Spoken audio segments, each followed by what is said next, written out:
video on the channel today. We're here for the player ratings between Newcastle United and Wolves. The game ended 1-1. If you didn't go check out the vlog, make sure to go and watch it. Click on the eye at the top or watch this video and see it on the end screen. There'll be a link in the description to the vlog as well. But anyways, in this video we'll be going through the player ratings, going through every player that played minutes for Newcastle United and doing their ratings out of 10. You should know what the crack is with these videos now. There's going to be some interesting ones, as I said on my Instagram story building up to the video. I said there's going to be some high and some low. But anyways, put your player ratings in the comment section down below. And yeah, starting off, we're going to quickly see, for my predicted team video, I got 10 out of 11 right. I got every player right, bar Dummett. I said Dummett would play and Federico Fernandez played. But we'll go through all the players now, and off these videos I try not to watch any highlights back of the game because I want to go off what I seen and my emotions from the game when I was at the game, obviously. So starting off, Martin Dovabka got his 6-year deal. Fantastic news for the club, and I thought today he didn't have too much to face, to be brutally honest with you. A couple of little saves there and there, but he didn't really have to make a big save. And from what I've seen, for their goal, that was going in.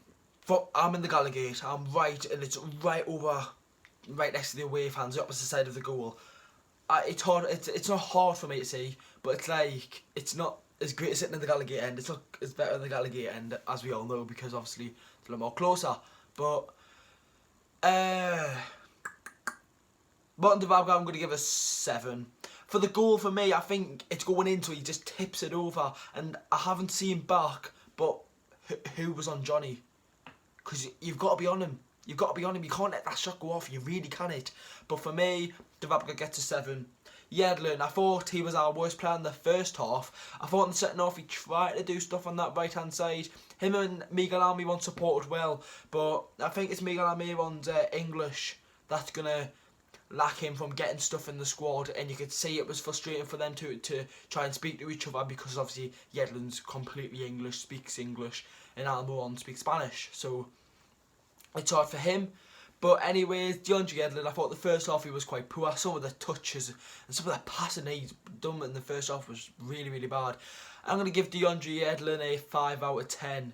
Going on to the centre halves, we'll do Federico Fernandez. I thought Federico Fernandez was absolutely class. Gimenez, Jota, the lad who they bung on, that number 7, I still don't know who came on for them. Fernandez was class. Fernandez, he knew he had to come in and take his chance. Same like Clark against Manchester United. He knew he had to come in today, stand out, so Steve Bruce thinks a bit about his decision going into next week's game against West Ham, if Shaw's fit or not. But for me, Federico Fernandez is getting a solid 9. A solid 9 for me, Federico Fernandez. He was really good today. Jamal Lascelles got the goal to put Newcastle United in the lead, and sometimes you worry when he gets the ball, you're thinking, what's he going to do? Because he's not your Fabian Shaw, he's not your Florian Lejeune who can do his lovely ball, but he was absolutely fantastic today. Captain fantastic, leader of the squad, and he was the only player to appreciate the fans at the end of the game. Fair play to Jamal Lascelles for doing that, because obviously when they walk off they give the little claps and then walks away. But Jamal Lascelles walked around the full of the Gallagher, appreciating us fans going to the game. So you've got to give him that. He's that type of character. He's done it against Leicester when we got beat, what was it, 5-0. But big up Jamal Lascelles. It's not worthy of a 9. If we won 1-0, he would have got a 10, but I'm going to have to give him a 9. He is my man of the match, even though him and Fernandez are both going to get a 9. I thought Lascelles was fine. And Kevin Clark, first half was solid. And then in the second half, after he got that yellow card, you could tell he didn't want to go in as full-blown blazing, going in hard and wanting to absolutely kill him. He got the yellow card, it was rightly a yellow card, but there was this chance where the ball came to him and he absolutely clattered into the ball with the player. It was a good performance. You know what, if I've given Fernandez, Lascelles a 9, I can only give Kevin Clark a 9. It was a good performance by him today. Jetro Willems on the left wing back, he was alright. some of the it was the passing on the wing backs. It wasn't great. Yedlin's passing wasn't great, and same with Williams. It wasn't really up to scratch. But he was trying to do something. That shot that just went wide. If that goes in, we are winning 2-1. But he had that header in the second half. We all know that he's decent in front of goal, as we've seen from Liverpool. But for me, Josh Williams, I'm gonna give him a 6, 7. We'll give him a 7 because he was alright attacking by. Some of the defensive duties he had to do was a bit lazy, but we'll give him a 7. We'll do Matty Longstaff. I was gonna say it might be time for him to not get dropped for being bad performances because obviously he's 19 years old. Can he play the next game full fitness? If he does, well, obviously he will now. Fantastic. But for me, Matty Longstaff, some of his passing today, some of the balls he made were fantastic. The ball for Almiron, where like it was on a volley. It was a brilliant pass by Matty Longstaff. But for me, Matty, I'm gonna give him a 7. Sean Longstaff. I thought Matty was better than Sean, and Sean's rating for the player rating is obviously going to go down because he got the red card. Sean's green now, right? That was the challenge. It was a red card. Fans were saying definitely not red. You can't do that in the modern game. You really can't. Steve Bruce said it was unlucky for Sean Longstaff to get sent off. For me, it's a blatant red card, and you can't be doing that in the game.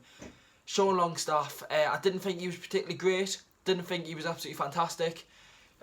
Because of the red card, I'm going to have to give Sean Longstaff, a 3 out of 10. Moving on to the attackers, who all of them got substituted off. No, sorry. It's just the way it's been written down. Almiron's just what I'm looking at. Don't listen to what I've just said there. We'll do Miguel Almiron. I thought Miguel Almiron in the first half, our best player. And fans will criticise him for it's been 20 games, 0 goals, 0 assists. Yes, that isn't good. That isn't good. But what more can you ask for? Miguel Almiron's effort today was fantastic, and it was worthy of a goal today. I thought he really worked hard today, and I'm going to give Miguel Almiron an 8 out of 10. I thought he was really good, Miguel Almiron. Working hard. His defensive duties today were actually really good. He was helping the defenders out. He was helping Yedlin out, helping Clark out. I thought a good performance by Miguel Almiron, 8 out of 10. Alan St-Maximin, Steve Bruce was speaking about him after the game. He's a player that can get you on the edge of his seat. When and fans were going booing because he was losing the ball. You've got to remember, he's not gonna run down that wing and he's not gonna get past him every single time. But for me, Miguel Almiron has to be on the left, and Alan St-Maximin has got to be on the right. We've got a big lad in Joelinton in the middle, right? You've got Andy Carroll on the bench, obviously not today, but for further games.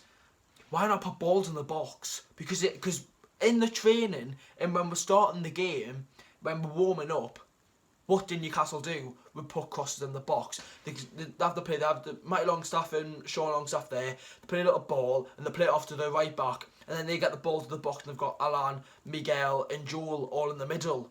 Why are we not doing that? If we're doing it in the warm-up, why are we not doing it in the real game? It bugs me off a little bit, but for me, Alan St-Maximin, you can't ask much more. Effort-wise, great. If I've given Miguel Almiron an 8, I've got to give Alan St-Maximin an 8. Good performance. On to Joelinton. In the first half, he was alright, right? He wasn't great in the first half. He wasn't the standout player like your Jamal Lascelles, your Miguel Almiron, in my opinion. But for me, Joelinton in the second half, absolutely appalling. He got subbed off in the 85th minute, right? For me, I don't get... Gale was there, he had his bib off, he was about to come on, and then Longstaff got sent off and then I took the weight. And for me, Joelinton was shocking. That was unacceptable in the second half. Sorry, in the first half he wasn't too bad. In that second half, Maximin plays the ball to him, and he can't even be asked to run to the ball. He sticks his foot out and leaves it, and it just goes past him. We need a bit of effort from you, lad. You're not going to become Newcastle United's number 9 by not putting the effort in. He wasn't jumping.